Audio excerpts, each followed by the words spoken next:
Hello everyone and welcome to my channel. Today I'll be reading an Arlecchino listener by me. So let's get into it. The night is eerily quiet, the kind of stillness that amplifies every small noise. A creaking floorboard, the whisper of the wind against the window. You don't hear any of it though. All you could focus on is a dull ache spreading across your body, the bruises and the cuts. Your breathing is shallow, every step feeling heavier than the last. You don't know where else to go. Your thoughts are a jumbled mess, a whirlwind of fear and panic. But one clear name remains in your mind, one person that you knew you could trust against all odds. Arlecchino. So with trembling hands, you pull your cloak tighter around your bruised frame, trying to hide the marks left behind. Your body is screaming for rest, but you push forward through the empty streets of Snezhnaya. The cold bites at your exposed skin, the frigid air cutting into your lungs with every breath. But none of that matters. You need to reach her. The House of the Hearth looms in the distance, its dark silhouette imposing against the pale glow of the moon. Normally, the sight of it would make you hesitate. Arlecchino's reputation is no secret, and even as her lover, you've always been aware of the side of her that others feared. But tonight, you need her more than anything. You need her protection, and you need her love, her gentleness, as rare as it may be.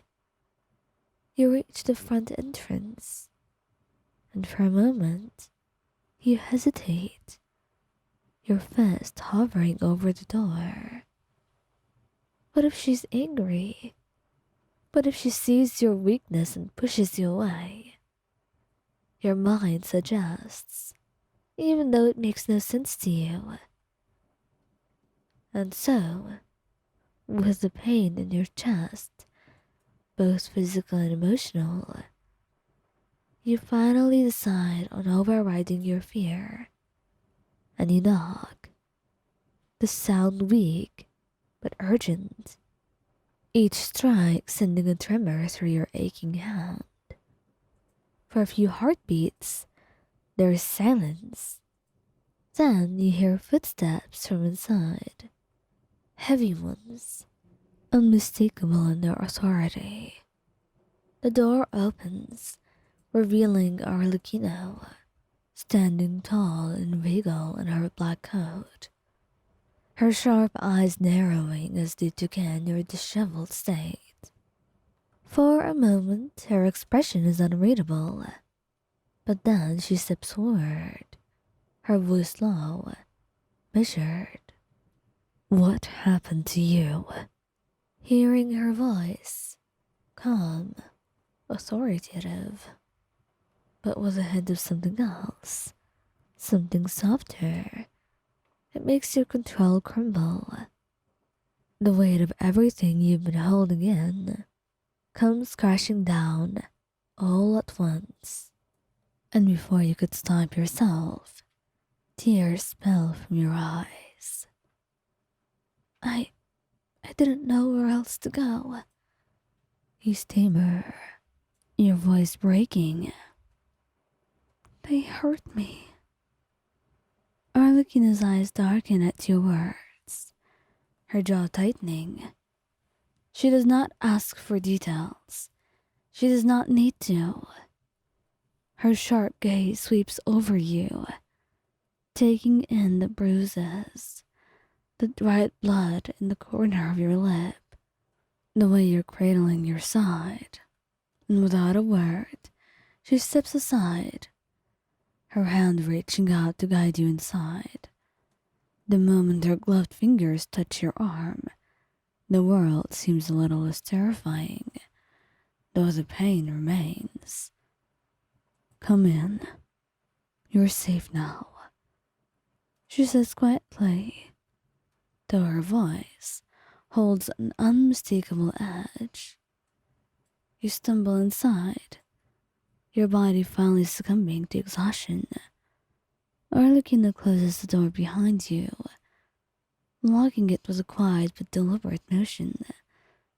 The room is dimly lit, casting long shadows along the walls, but even in the darkness, you could feel her strong presence. She leads you to a nearby chair, gently pushing you to sit, and you sink into the cushions, flinching at the pain flaring through your body. But you feel relief washing over you, knowing that you're finally away from the danger. She kneels in front of you, her eyes focused entirely on your injuries. "Who did this?" she asks, her voice a lot firmer now, laced with that undercurrent of danger. Her fingers, normally so cold and sharp, tenderly brush against your cheek, tracing the bruises that were present. I don't want to talk about it. Not right now," he whispered, your voice shaky, barely able to meet her gaze. Her fingers still for a moment, but she does not press. Instead, she stands, moving with a grace and precision that you've always admired, though tonight you notice something else in the way she moves, restrained.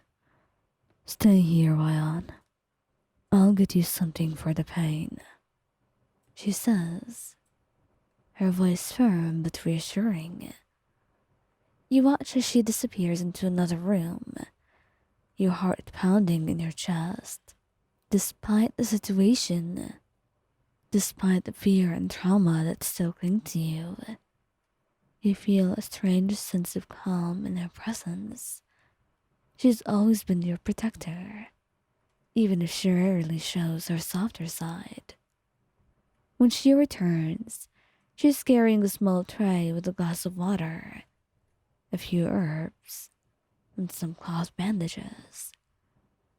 She sits it down beside you, her movements careful, as though afraid of causing you any more pain. She kneels in front of you again, taking one of your hands in hers. "During this, it will help," she murmured, holding the glass up to your lips. You take a sip, the cool water soothing your dry throat, and as you drink, her free hand moves to gently tend to your wounds, cleaning the cuts with practiced precision. Her touch is surprisingly gentle, nothing like the cold, calculating Arlecchino that the world knows. "Why didn't you come to me sooner? You know I would have protected you," she asks quietly, her eyes not leaving the task at hand. You swallow, feeling the familiar sting of guilt and shame rise in your chest. I did not want to bother you." His hand still for a moment, and when she finally looks up at you, her gaze is intense. "You were never a burden to me. I would kill anyone who hurt you," she says, her voice lower than usual, almost vulnerable. And her words send a shiver down your spine. Not because you doubt her, but because you believe her. There is a fierce protectiveness in her tone that you've rarely heard. And in that moment you knew, without a single doubt, that she would do absolutely anything to keep you safe. You nod, the tears coming again, though this time they're born from relief rather than fear. Thank you, you whisper, your voice breaking. Arlecchino finishes wrapping the bandages around your wounds, her touch lingering for a moment longer than necessary. And when she's done, she stands, offering you her hand. Come, you need rest, she says softly, and you take her hand, allowing her to pull you to your feet. Your body aches with every movement, but with her hand holding yours, you feel like you could manage. She leads you over to her bedroom, a place few ever see, and gently helps you onto the bed. And as you lay down, Arlecchino pulls the blanket over you, her movements uncharacteristically tender. She does not speak, but the way she moves, the way she looks at you, says everything. She may be the knave to the rest of the world, but to you, she's simply paraware. She's something else, someone else. Stay with me, you ask, your voice barely above a whisper. And Arlecchino hesitates for only a moment before she nods. She removes her coat, sitting it aside, and then slips into bed beside you, her arms wrapping around you, careful not to aggravate your injuries. And for the first time, in what feels like forever, you feel completely safe. I'm right here, she murmurs against your hair, her breath warm on your skin. And I will not let anyone hurt you ever again. You close your eyes, your body relaxing against hers. The world outside may be cruel, but here, in her arms, at the very least you know that you're safe. You know you're loved, and that no matter, you will always be okay so long as she was around.